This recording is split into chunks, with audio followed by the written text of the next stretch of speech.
की आपको बधाई।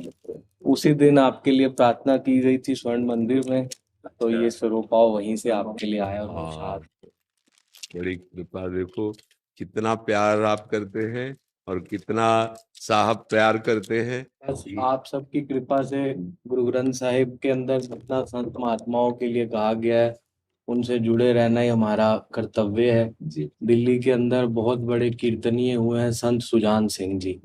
आप बाबा नंद सिंह जी की भक्ति करते थे। अभी आप भाव की बात कर रहे थे तो आपने अपने मुखार बिंद से कुछ वचन उतारे जो भगवान कृष्ण ने अर्जुन को कहे थे कि भाव का भूखा हूं मैं, भाव ही बस सार है। भाव से मुझको भजे तो भव से बेड़ा पार है। अनेक वस्त्र और आभूषण कुछ ना मुझको चाहिए, आप हो जाए मेरे, ये मेरा सत्कार है। हाँ बिल्कुल। भाव बिन सब कुछ भी दें तो मैं कभी लेता नहीं। भाव से एक फूल भी हो वो मुझे स्वीकार है। भाव बिन सुनी पुकार मैं कभी सुनता नहीं। भाव से एक टेर भी करती मुझे लाचार है। बांध लेते हैं भगत इस प्रेम की जंजीर से, इसलिए इस भूमि पर होता मेरा अवतार। होता मेरा अवतार। तो हम तो ऐसी भावना लेके आए हैं, बस आपके दर्शन हो गए और आपके जो गुरु ग्रंथ साहिब के प्रति समर्पण और प्यार है उससे हिंदू और सिख एकता को बहुत बल मिलता है। देखो ये हमारी जो बाहरी मानसिकताएं हैं ना, ये हम आपको अलग अलग करते हैं। जो बाहरी मानसिकता है, अगर हम अंदर से देखें तो हम एक के ही दास हैं।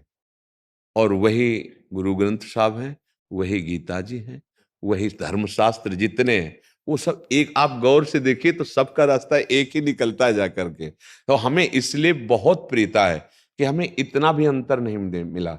जैसे आप लोगों की गुरु कृपा से गुरुवाणी जी प्राप्त हुई और हिंदी में हमें करके दी गई, तो जब हम उनका स्वाध्याय किया ना तो हृदय में एकदम कि संपूर्ण संतों का सम्मान, संपूर्ण संतों की वाणी और संपूर्ण शास्त्रों का सार, और फिर जो आप में प्रियता देखी कि गुरु ग्रंथ साहब को कैसे सम्मानित किया जाता है, कि अगर वाणी का ऐसे सम्मान होता है गुरु वाणी का, तभी वो गुरु तत्व को समझ पाएगा और ये देख पाएगा कि वाणी ही तत्व है, वाणी ही साक्षात परम लक्ष्य है जिसे जिसे चवर डुलाया जाता है। और आप ऐसे तो हमें देखते हैं कि वाणी का जो स्वरूप वहां सम्मान और जो मर्यादा और जो साहब वृत्ति, वही वृत्ति सबको धारण करनी चाहिए। वो जो देखा और उसमें जो अनुभव किया वो साक्षात परब्रह्म में है। गुरु ग्रंथ साहब साक्षात परब्रह्म में, परम तत्व में है। तो हमें तो इतना भी अंतर नहीं लगा, क्योंकि जो अंदर में देखो गीता जी के, भागवत के और बड़े बड़े संतों के, वही गुरु ग्रंथ साहब में है, वही गुरुवाणी में है। इतना भी अंतर नहीं है। नाम का कोई भी महापुरुष हो जो गान करता है तो आप देखो गुरुवाणी जी खूब जय घोष कर रहे नाम। अच्छा, नाम जब तक नाम प्रेमी संतों का संग नहीं तो गुरुवाणी जी आदेश कर रहे हैं कि संत समागम कीजिए, तभी नाम में प्रीति होगी। जी, आप हमारे हृदय हैं, आप हमारी आत्मा हैं, और जितने भी भगवत मार्ग के पथिक हैं वो सब हमारे पूजनीय हैं, वंदनीय हैं। ये भेद जो होता है ना, ये हमारी बुद्धि की कहीं ना कहीं मलिनता होती है। नहीं तो देखो ये ढांचा है आपका और ये ढांचा है, इन दोनों में जो पावर है वो एक ही बैठा हुआ है। क्यों? घट घट में जब वही रमा है, गुरुवाणी जी कह रहे, फिर हमारा अंतर किस में रहता है?